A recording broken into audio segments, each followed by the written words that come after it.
নমস্কাৰ বন্ধুসকল, স্বাগতম জনাইছোঁ সহাৰি অসম ইউটিউব চেনেলৰ অন্য এটি গুৰুত্বপূৰ্ণ ভিডিঅ'লৈ। আৰু আজি এই গুৰুত্বপূৰ্ণ ভিডিঅ'টোত আমি আপোনাক এনেকুৱা এটা ট্ৰিক বা আপোনাক এনেকুৱা এটা পদ্ধতিৰ বিষয়ে জনাম, যিটোৰ দ্বাৰা নেকি আপুনি আপোনাৰ কম্পিউটাৰ চিষ্টেমত যেতিয়া নেকি কোনো এটা নিউ ফল্ডাৰ ক্ৰিয়েট কৰে, তেতিয়া আপুনি সেই ফল্ডাৰটোৰ নাম নোহোৱাকৈ আপুনি সেই ফল্ডাৰটো ক্ৰিয়েট কৰিব পাৰিব।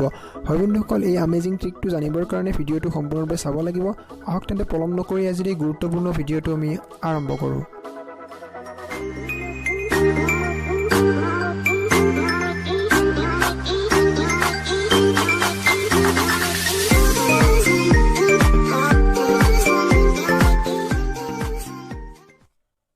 হয় বন্ধুসকল, তাৰ কাৰণে প্ৰথমতে মই মোৰ কম্পিউটাৰ চিষ্টেমৰ মাই কম্পিউটাৰ অপশ্যনটোত ক্লিক কৰি ইয়াত মই মোৰ যি ঠাইত মই মোৰ ফল্ডাৰটো ক্ৰিয়েট কৰিবলৈ বিচাৰোঁ সেই ঠাইটো মই অ'পেন কৰি লৈছোঁ।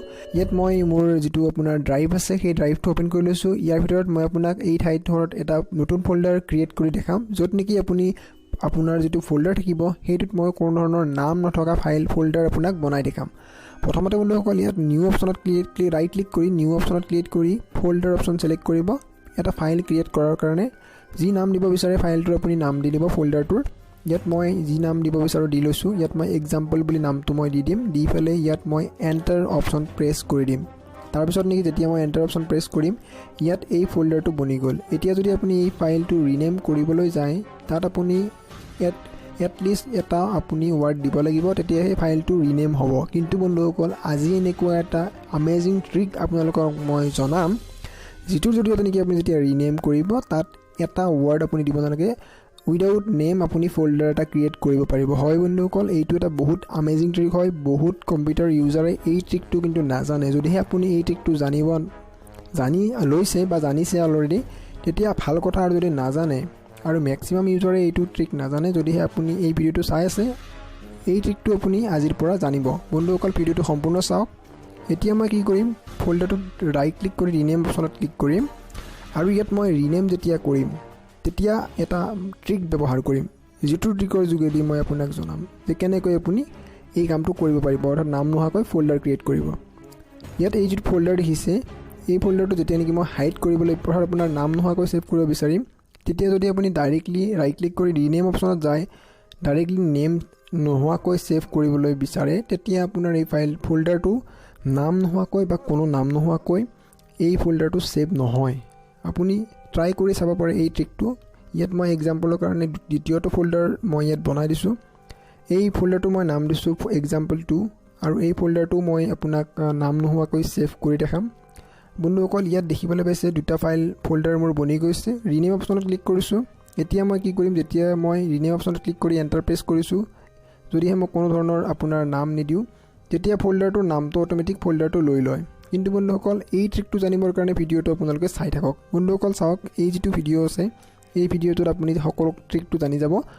এতিয়া বন্ধুসকল, এই যিটো প্ৰথম ফল্ডাৰ আছে, সেই ফল্ডাৰটো মই নাম নোহোৱাকৈ আপোনালোকক ছেভ কৰি দেখাম। গুৰুত্বপূৰ্ণ কথা যে এই ফল্ডাৰটো যেতিয়া নেকি মই নাম নোহোৱাকৈ ডাইৰেক্টলি ছেভ কৰোঁ, ডাইৰেক্টলি আপোনাৰ ৰিনেম কৰিবলৈ ট্ৰাই কৰোঁ, তেতিয়া মোৰ যিকোনো এটা নাম ইয়াত এলট কৰিবই লাগে, নাইবা ফল্ডাৰটো নিজে নিজে এটা নাম লৈ লয় নিউ ফল্ডাৰ বুলি।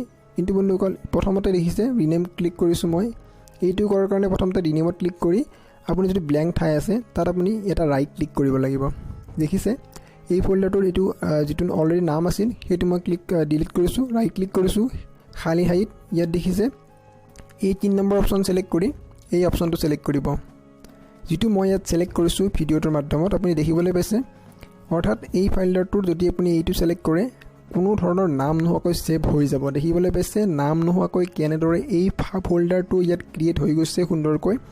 আপুনি দেখিবলৈ পাইছে এনেদৰে আপুনি যদি কেতিয়াবা আপোনাক কোনো ফ্ৰেণ্ডক আপুনি এইটো কৰি দেখায়, ফ্ৰেণ্ডে নিশ্চয় আচৰিত হ'ব, যিহেতু তেওঁ এই ট্ৰিকটো নাজানিব। বন্ধুসকল, এই ট্ৰিকটো মেক্সিমাম কম্পিউটাৰ ইউজাৰে নাজানে। ভালদৰে ভিডিঅ'টো চাওক আৰু এই ট্ৰিকটো শিকি লওক, কাৰণ বন্ধুসকল এই ট্ৰিকটো আপুনি এদিন নহয় এদিন কামত আহিব।